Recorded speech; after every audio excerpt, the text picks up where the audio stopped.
រឿងដែលពិបាកបំផុតគឺថាតើត្រូវចាប់ផ្ដើមពីចំណុចណាហើយយើងធ្វើពីអីគេ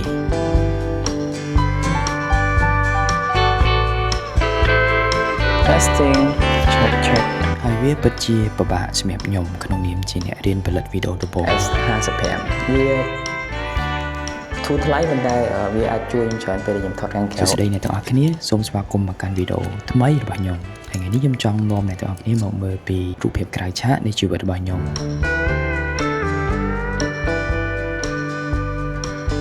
ដូរនេះខ្ញុំក៏អត់បានព្រៀងទុកក្នុងការថតមកដែរគឺគ្រាន់តែជាការថតលេងនៅក្នុងពេលដែលខ្ញុំកំពុងតែរៀបចំបន្ទប់ហ្នឹងឯងតែវាបែរជាធ្វើខ្ញុំនឹកឃើញដល់រឿងរ៉ាវជាច្រើនដែលចង់យកមកចែកម្លែកនិងនិយាយលេងជាមួយនឹងអ្នកនរគ្នានៅក្នុងវីដេអូហ្នឹង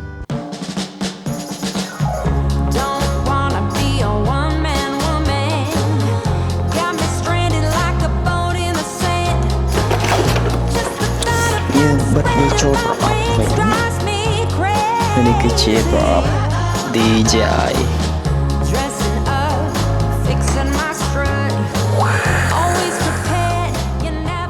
មើលទៅក្នុងបន្ទប់ហ្នឹងទៅពេលខ្លះជីវិតរបស់ខ្ញុំក៏អត់ខុសពីបន្ទប់ញញនេះដែរមួយថ្ងៃខ្ញុំត្រូវពាក់មួកជាច្រើនពេលខ្លះខ្ញុំត្រូវធ្វើជា marketing ពេលខ្លះខ្ញុំត្រូវធ្វើជាអ្នកបកប្រែហើយការងារត្រូវរត់ចុះរត់ឡាតែដល់ពេលយប់ឡើងខ្ញុំត្រូវបដូរមកធ្វើជា freelancer កាត់វីដេអូឬកាត់តវីដេអូដល់យប់ជ្រៅ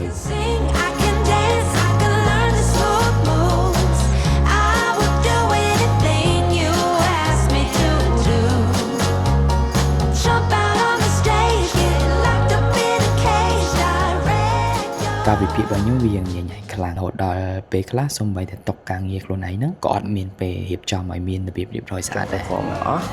ហើយយើងនឹងសម្អាតតុកនឹងជាមួយនឹងគ្នាព្រោះដល់2ផ្លែកពីមុនពេលហត់នឿយខ្លាំងខ្ញុំតែងចោទសួរខ្លួនឯងថាតើយើងខំដល់ថ្នាក់ហ្នឹងដើម្បីតែពេលនេះខ្ញុំមានចម្លើយយ៉ាងច្បាស់នៅក្នុងចិត្តខ្ញុំ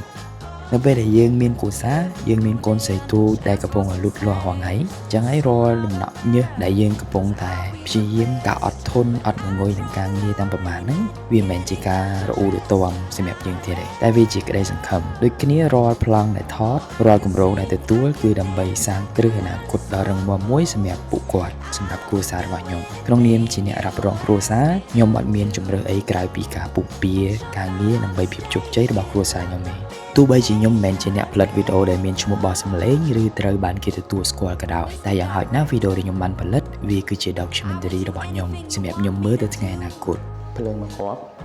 នឹងសាក់បងប្រើវាដើម្បី set up